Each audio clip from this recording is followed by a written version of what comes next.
Hello students, welcome to edu মন্ত্র। তোমরা জানো সামনে তোমাদের মিসলেনিয়াস পরীক্ষা। এখন এই মিসলেনিয়াস পরীক্ষাতে তোমাদের গ্রামার পোর্শন আছে যেটা 30 নম্বরের, এবং এই 30 নম্বর গ্রামার মানে 3টে বিষয় আছে, 10 নম্বর করে 5টা করে দেওয়া হবে 2 নম্বরের, এবং 30 নম্বর 5টা করে দেওয়া হচ্ছে 3টে বিষয়। একটা হচ্ছে অশুদ্ধি সংশোধন, একটা হচ্ছে এক কথায় প্রকাশ, এবং আরেকটা হচ্ছে বাগধারা বা প্রবাদ প্রবচন। আলোচনা করছিলাম এক কথায় প্রকাশ বা বাক্য সংকোচন নিয়ে। যারা আমার আগের ভিডিও দেখোনি তারা চট করে স্ক্রল করে দেখে নাও। চলো প্রথমে আসি ক্লাসে। তো আবার একটু মনে করিয়ে দিই বাক্য সংকোচন কাকে বলে বা এক কথায় প্রকাশ বলতেই বা আমরা কি বুঝি। তো বাক্য সংকোচন বলতে আমরা যেটা বুঝি সেটা হচ্ছে যে একাধিক কথায় প্রকাশিত কোনো ভাবকে প্রয়োজন মতো, অর্থাৎ অনেক সময় আমরা কি করি যে কথা বলার সময় খুব বড় সেন্টেন্সটা না বলে খুব ছোট কথায় সেটাকে প্রকাশ করার চেষ্টা করি। সেই কারণে যেখানে এরকম প্রয়োজন মতন একটি শব্দে প্রকাশ করার নাম হচ্ছে বাক্য সংকোচন। একে কিন্তু আমরা এক কথায় প্রকাশও বলতে পারি। সুতরাং যে ক্ষেত্রে আমাদের দেখা যায় যে অনেক সময় আমরা কি করি যে একটি বাক্যে সম্পূর্ণ অর্থটাকে প্রকাশ করার চেষ্টা করি, যদি এরকম হয় তখন তাকে সেক্ষেত্রে আমরা এক কথায় প্রকাশ বা বাক্য সংকোচনের এই পার্টগুলো ব্যবহার করে থাকি। তো আজকে আমরা যেটা পড়ব প্রথমেই, যে ক্ষেত্রে আমরা যেটা জানবো যে কয়েকজনের কিছু জিনিসের নাম জানবো। যেমন তোমাদের প্রথমেই বলি অর্জুনের ধনুকের নাম। অর্জুনের ধনুকের নাম হচ্ছে গান্ডীব। সুতরাং যদি বলা হয় গান্ডীব ধনু, তাহলে সেক্ষেত্রে সেটা কিন্তু অর্জুন ছাড়া আর কারোরই ধনুর্বান হতে পারে না। সুতরাং অর্জুনের যে ধনুক তিনি ব্যবহার করতেন সেই অর্জুনের ধনুকের নাম ছিল কি গান্ডীব। আর হচ্ছে অর্জুনের রথের নাম কপিধ্বজ। অর্জুনের যে রথ সেই রথের নাম হচ্ছে কপিধ্বজ। এবং অর্জুনের অর্জুনের যে পুত্ররা যে কোনো পুত্রকে এক কথায় প্রকাশ করতে গেলে আমরা তাদেরকে কি বলে পরিচিত করতে পারি? আর্জুনী, অর্থাৎ যারা অর্জুনের পুত্র। আর হচ্ছে অর্জুনের যে রণশঙ্খ ছিল তার নাম হচ্ছে দেবদত্ত। তাহলে দেখো এক কথায় আমরা 3টে জিনিস অর্জুনের ক্ষেত্রে পেলাম। একটা হচ্ছে অর্জুনের ধনুকের নাম পেলাম গান্ডীব, অর্জুনের রথের নাম পেলাম কপিধ্বজ, এবং অর্জুনের রণশঙ্খ অর্থাৎ কুরুক্ষেত্রের যুদ্ধের সময় অর্জুন যে শঙ্খ বাজিয়ে যুদ্ধের সূচনা করেছিলেন সেই রণশঙ্খের নাম হচ্ছে যে দেবদত্ত। শুধু তাই না, তার সাথে আমরা আরো কি জানলাম? অর্জুনের পুত্রের নাম, অর্জুনের যে কোনো পুত্রকে আমরা যদি এক কথায় বলতে চাই যে সেক্ষেত্রে তাকে কি বলা যাবে? আর্জুনী।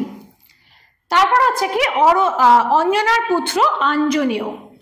হনুমান, আমাদের মহাবীর যে হনুমান, সেই হনুমানের মায়ের নাম ছিল অঞ্জনা। সুতরাং অঞ্জনার পুত্র তাকে বলা হয় আঞ্জনেয়, হনুমানকে বলা হয় আঞ্জনেয়। অরণ্যে জাত আরণ্যক, একটু বানানটা প্রিন্টিং মিস্টেক হয়েছে, এটা হবে আরণ্যক।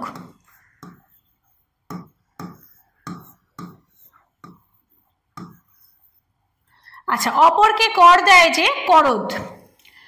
অবিবাহিতা রাখা যায় না যে কন্যাকে অরক্ষণীয়।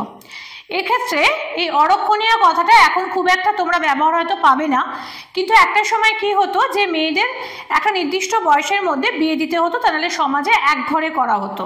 তো যখন এরকম এই সমাজে এই অনুশাসনটা ছিল, তো সেই সময় যে মেয়ের বিয়ের বয়স পেরিয়ে গেছে অথচ তার বিয়ে হয়নি তাকে বলা হতো অরক্ষণীয়া। অহ যে রাত্রি অহরাত্র, অহ যে রাত্রি তাকে বলা হয় অহরাত্র। অবলীলার সঙ্গে সাবলীল, অলঙ্কারের ধ্বনি সিঞ্জন, আকাশে উড়ন্ত ধূলি রাশি ধূলি পটল। এক্ষেত্রে পটল মানে আমরা যে পটল খাই সেই পটল নয়, আকাশে উড়ন্ত ধূলি রাশি তাকে বলা হচ্ছে ধূলি পটল। আকাশে ওড়ে যে খেচর, আকাশে যে ওড়ে তাকে বলা হচ্ছে কি খেচর, অর্থাৎ এক কথায় পাখিদেরকে বলা যেতে পারে, কারণ পাখিরা একদম অনেক উঁচুতে আকাশে ওড়ে, সুতরাং তাদেরকে বলা যেতে পারে খেচর। কিন্তু এক্ষেত্রে অনেকে তোমরা আমাকে প্রশ্ন করো যে তাহলে তো অনেক সময় অনেক পোকামাকড়ও আকাশে ওড়ে, তো তাদেরকে কি আমরা খেচর বলতে পারি? না। কেন খেচর বলতে পারি না? কারণ যে সমস্ত পোকামাকড়রা আকাশে ওড়ে বলে আমাদের মনে হয়, তারা কিন্তু আকাশে ওড়ে না, তারা অনেকটা নিচুতে ওড়ে, হয়তো আমাদের চোখের আইসাইট থেকে একটু উঁচুতে বলে আমরা মনে করি তারা আকাশে উঠছে। অতএব খেচর বললে কিন্তু পাখি বোঝা যাবে, যে কোনো পোকামাকড় কিন্তু নয়। ঠিক আছে। আর হচ্ছে আদি নেই যার অনাদি, আর চোখে দৃষ্টিপাত, কটাক্ষ।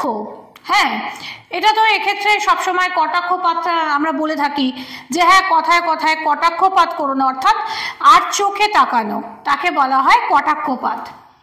আবক্ষ জলে নেমে স্নান, অবগাহন। অবগাহন স্নান, আবক্ষ মানে বুক পর্যন্ত জলে নেমে স্নান। এখন সবাই কুম্ভ স্নান করছে, ছবি দিচ্ছে, অবগাহন স্নান অর্থাৎ বেশ অনেকটা জলে নেমে স্নান করছে, বুক পর্যন্ত জলে নেমে যে স্নান করা হয় তাকে বলা হয় অবগাহন। আকাশ এবং পৃথিবী এদের দুজনকে একসাথে বলা হয় ক্রন্দসী। আকাশ মারফত প্রেরিত বাণী, আকাশবাণী। আকাশ থেকে যে বাণী প্রেরিত হয়ে আসে তাকে বলা হয় আকাশবাণী। আর কলকাতা বেতার কেন্দ্রের নাম হচ্ছে আকাশবাণী ভবন। এবার একটু অন্য কথা, তোমরা সবাই জানো যে এটু মন্ত্রে WBCS এর ক্লাস হয়।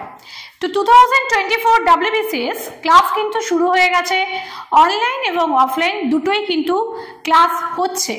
এবং প্রথমে প্রিলিমিনারি এবং তারপরে মেন্স, এই দুটোকে কিন্তু একসাথে ক্লাস না করলে প্রিলিমিনারির পরে মেন্স তৈরি হওয়া কিন্তু খুব অসম্ভব ব্যাপার, এটা তোমরা সবাই জানো যারা পড়াশোনা করো।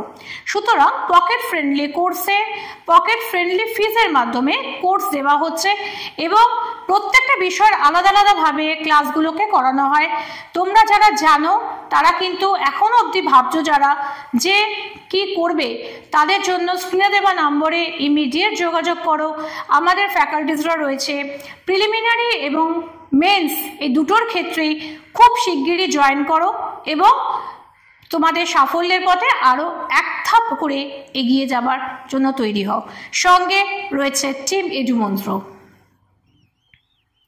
আবার চলে আসছি আমাদের এক কথায় প্রকাশ বা বাক্য সংকোচনে। এবং আমরা বলছিলাম যে যেগুলো খুব ছোট ছোট কথা আমরা মনে আছে অথচ হয়তো কিছুটা সময়ের তাগিদে পড়েছে, সেরকম কিছু কথা, যেমন ধরো আপাতত মধুর যা। আপাত মধুর অর্থাৎ এখন শুনতে বা খেতে বা বুঝতে খুব ভালো লাগছে, সেটা কিন্তু আপাতত মধুর, এটা পরে মধুরতা নাও হতে পারে। এরকম যে কোনো কিছুকে আমরা তখন বলছি কি আপাত মধুর। আদি থেকে অন্ত পর্যন্ত, আদ্যপান্ত, এই কথাটা আমরা বলি না যে বইটা আদ্যপান্ত পড়ে ফেলেছি, কোথাও তো এই বিষয়টা দেখলাম না। অর্থাৎ আদি প্রথম থেকে শেষ পর্যন্ত পড়ে এসছি বা করে এসছি, সেটাকে বলা হচ্ছে কি আদি থেকে শেষ পর্যন্ত, এটাকে বলা হচ্ছে কি আদ্যপান্ত। আর হচ্ছে কি আগামী দিনের বংশধর, উত্তরসূরি, অর্থাৎ আমি আমার উত্তরসূরি তৈরি করে রেখেছি, অর্থাৎ যেটা আমার এখনকার থেকে নিয়ে পর পর্যন্ত মানে আমার পরবর্তী বংশধর, সেক্ষেত্রে তাদেরকে বলা হচ্ছে কি উত্তরসূরি। আশীর্বাদ এবং অভয়, বরাভয়। আশীর্বাদ এবং অভয়, আশীর্বাদও করছি তার সঙ্গে অভয় দিচ্ছি, একে বলা হয় বরাভয়। যে কোনো ঠাকুর দেবতার দেব বা দেবীর মূর্তিতে এই বরাভয় মূর্তি তৈরি করা হয়, যেখানে দেখবে আশীর্বাদ আছে এবং তার সঙ্গে অভয় প্রদান আছে। আশীর্বাদ এবং অভয় একত্রে হচ্ছে বরাভয়। অকালে উৎপন্ন কুমড়ো, অকাল কুষ্মাণ্ড, এটা কিন্তু প্রবাদ প্রবচনের ক্ষেত্রেও প্রযোজ্য। অকাল কুষ্মাণ্ড আমরা বলি না যে অকাল কুষ্মাণ্ড, কিন্তু দেখো অর্থটা কিন্তু খুব সুন্দর। অকাল কুষ্মাণ্ড মানে হচ্ছে যেটা অকালে যে কুমড়োটা তৈরি হয়েছে তাকে বলা হয় অকাল কুষ্মাণ্ড, কিন্তু এটা কিন্তু প্রবচন হয়ে গেছে যে বংশে অকাল কুষ্মাণ্ড একটা ছেলে জন্মেছে, অর্থাৎ সেক্ষেত্রে কিন্তু মানেটা অর্থটা একেবারেই অপদার্থ হিসেবে ইউজ করা হচ্ছে। আগে যা শোনা যায়নি, অশ্রুত পূর্ব, অর্থাৎ আগে যা শুনিনি তাকে বলা হচ্ছে অশ্রুত পূর্ব। আগমনের তিথি নেই যার অতিথি, যার আগমনের কোনো তিথি নেই, যে কোনো সময় আসে তাকে আমরা কি বলছি অতিথি। আয় বুঝে ব্যয় করেন যিনি, মিতব্যয়। আধারস্থ বস্তু, আধেয়, অর্থাৎ তুমি একটা আধারে যে বস্তুটা রেখেছো তাকে বলা হচ্ছে আধেয়। ইন্দ্রকে জয় করেছেন যিনি, ইন্দ্রজিৎ। ইন্দ্রকে জয় করেছেন যিনি, ইন্দ্রজিৎ। ইহলোক সম্বন্ধীয়, ঐহিক। ইহলোক সম্বন্ধীয় তাকে বলা হচ্ছে ঐহিক। ইতিহাস লেখেন যিনি, ঐতিহাসিক। আর ইন্দ্রিয়কে জয় করেছেন যিনি তাকে বলা হচ্ছে জিতেন্দ্রিয়। দেখো এই জায়গাটা গুলিয়ে যাবার কিন্তু একটা ভীষণভাবে চান্স আছে। ইন্দ্রকে জয় করেছেন যিনি, ইন্দ্রিয়কে জয় করেছেন যিনি। আমি বারবার করে বলেছি যে পরীক্ষার সময় একটা টেনশন থাকে এবং অনেক সময় আমরা কি করি, একটু হড়বড় করে ফেলি। তো এরকম ক্ষেত্রে কিন্তু খুব ভালো করে কোশ্চেনটা পড়তে হবে যে কি লেখা আছে, ইন্দ্রকে জয় করেছেন যিনি না ইন্দ্রিয়কে জয় করেছেন যিনি। যদি দেওয়া থাকে যে ইন্দ্রকে জয় করেছেন যিনি তাহলে হবে ইন্দ্রজিৎ। আর যদি বলা হয় ইন্দ্রিয়কে জয় করেছেন যিনি তখন সেক্ষেত্রে হবে কি জিতেন্দ্রিয়। আচ্ছা, তারপর হচ্ছে ইন্দ্রজাল জানেন যিনি, তিনি হলেন কি সৌভিক। ঈষৎ উষ্ণ, কবষ্ণ মানে খুব অল্প যে গরম তাকে বলা হচ্ছে কি কবষ্ণ। ঈষৎ কাঁচা, দর কাঁচা। দেখো এগুলো কিন্তু পরীক্ষাতে ভীষণভাবে আসে। ঈষৎ কাঁচা, দর কাঁচা। ঈষৎ রক্তবর্ণ, এটাকে বলা হয় অরুণ অথবা আরক্ত, যেটা হবে জায়গা বিশেষে সেই রকম ভাবে লিখতে হয়। এটা অরুণ এবং আরক্ত দুটোরই হতে পারে। ঈষৎ বক্র, বঙ্কিম। ঈশ্বরের বিষয়, ঐশ্বরিক। ঈষৎ পীতবর্ণ, পীতাভ। ঈষৎ পাণ্ডুবর্ণ, ধূসর। এবং ঈষৎ মধুর, আমধুর। ক্লাসটা যখন এই পেজটা যখন পড়তে শুরু করেছিলাম, একদম প্রথমেই যেটা ছিল দেখো, সেটা হচ্ছে যে আপাতত মধুর, সেটাকে আমরা বলেছিলাম কি আপাত মধুর। তাহলে যেটা আপাতত এখনো মধুর লাগছে বা ভালো লাগছে সেটা হচ্ছে আপাত মধুর। আর একদম শেষ যে আমাদের আজকের পার্টের যে শেষটা যেটা আছে সেখানে আমরা যেটা পড়লাম সেটা হচ্ছে কি যে ঈষৎ মধুর, আমধুর অর্থাৎ অল্প মধুর, সেরকম যদি কিছু হয় তখন তাকে বলা হয় আমধুর। এই ছিল আজকের সেশন। যাদের আমার ভিডিও ভালো লাগবে তারা অবশ্যই কিন্তু লাইক করো, বন্ধুদের মাঝখানে শেয়ার করো এবং তার সঙ্গে যেটা করতে হবে সেটা হচ্ছে কমেন্ট করতে হবে। যে কোনো বিষয়ে যে কোনো কোয়ারিজ থাকলে কমেন্ট করো। আর এডুমন্ত্র চ্যানেলটিকে সাবস্ক্রাইব করে তার বেল আইকনটি প্রেস করে রাখো, তাহলে যে কোনো ভিডিও এলে সেটা তোমার কাছে প্রথম পৌঁছাবে। আজকের জন্য এইটুকুনি, ফিরে আসবো খুব শিগগিরই অন্য কোনো নতুন সেশনে।